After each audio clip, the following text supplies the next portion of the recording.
সংযুক্ত আরব আমিরাতে পাকস্থলীর জটিল ক্যান্সার থেকে মাত্র ৩ দিনে সুস্থ হয়ে বাড়ি ফিরে চিকিৎসা বিজ্ঞানে এক বিরল দৃষ্টান্ত স্থাপন করেছেন ৪০ বছর বয়সী নারী আয়েশা। আবুধাবির বুরজিল মেডিকেল সিটির চিকিৎসকেরা রোবট সহায়ক সার্জারি ও HIPEC কেমোথেরাপির সমন্বয়ে এই অবিশ্বাস্য সাফল্য অর্জন করেন।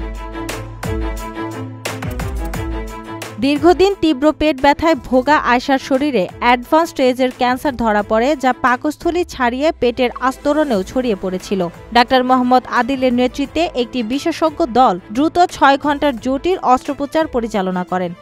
তারা দ্য ভিঞ্চি রোবট সহায়ক প্রযুক্তিতে টিউমার ও পাকস্থলীর ক্ষতিগ্রস্ত অংশ অপসারণের পর পেটের ভেতর সরাসরি উষ্ণ কেমোথেরাপি বা HIPEC প্রয়োগ করেন। এই অত্যাধুনিক দ্বৈত পদ্ধতিতে চোখের আড়ালে থাকা ক্ষুদ্র ক্যান্সার কোষগুলোও ধ্বংস করা সম্ভব হয়। সাধারণত এমন বড় অস্ত্রোপচারের পর দীর্ঘ পুনরুদ্ধারের প্রয়োজন হলেও রোবোটিক প্রযুক্তির নিখুঁত ব্যবহারে আয়েশা মাত্র ৩ দিনেই হাসপাতাল থেকে ছাড়পত্র পান।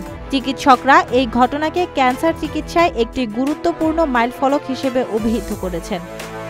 আপনার স্বপ্নগুলো আকাশ ছুবে প্রবাসীর হেলিকপ্টারের মাধ্যমে। বিয়ে, জন্মদিন অথবা যে কোনো বিশেষ প্রয়োজনে হেলিকপ্টার ভাড়া করতে যোগাযোগ করুন স্ক্রিনে দেয়া নাম্বারে। প্রবাসীর হেলিকপ্টার, নিরাপদ ও সাশ্রয়ী বাহনের বিশ্বস্ত নাম।